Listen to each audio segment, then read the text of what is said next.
Recording has started. Shutter button. Good evening Double tap to mga tropa activate. ko'y. Pasensya na kayo kung matagal akong hindi nakapag-upload sa ilang araw na hindi natin pagkikita, no? So, nag-upload tayo kanina lang. So, ang in-upload natin na video kanina is museum namin nung August 18, no? Museum namin, nag-upload ako doon. So ngayon balik naman tayo sa update natin.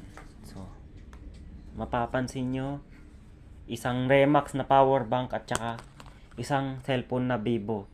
So alin sa dalawang ito na hindi ko pa nagagamit. So itong Remax, 3 buwan ko lang na nagamit nung January or December kung di ako nagkakamali. December ko nagamit ito, 2024. So, nabili natin to sa TikTok Shop o sa Shopee o sa Lazada. So, mga tropa ko, tip ko sa inyo kung ano bang naging sira nito. So, sana alamin ninyo kung ano nagiging common issue ng King Remax. So, pang backup power bank natin to mga tropa ko. So,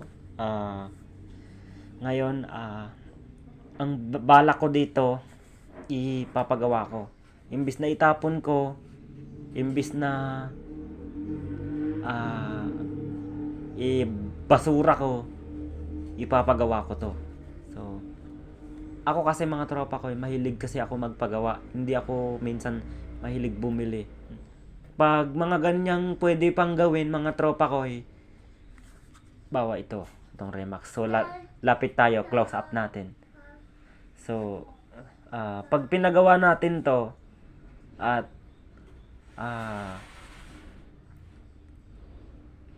syempre dapat wag na nating itapon.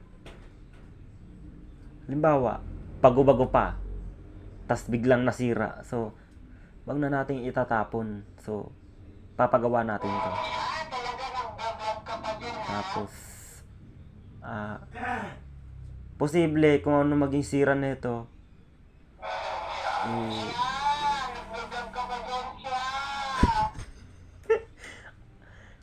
nagiging common issue din ito minsan. So ano natin to, ipapagawa na muna natin tong una.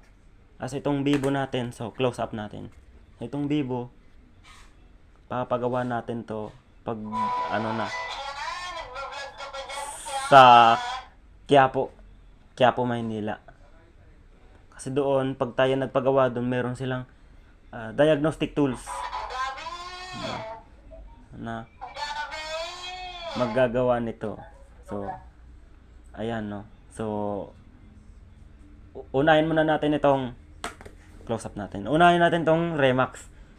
Sunod natin tong Vivo. Sunod natin tong ipagawa kasi nahunting ko to kay Bombay sa pinsan ko. April 20, 2025.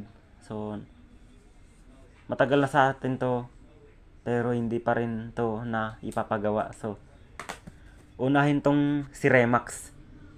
Unahin natin tong ipagawa, itong si Remax. So yun lang mga tropa ko. At kung bago ka pa lang, please subscribe to my YouTube channel at hit the notification bell para updated kayo sa aking mga video na aking i-upload.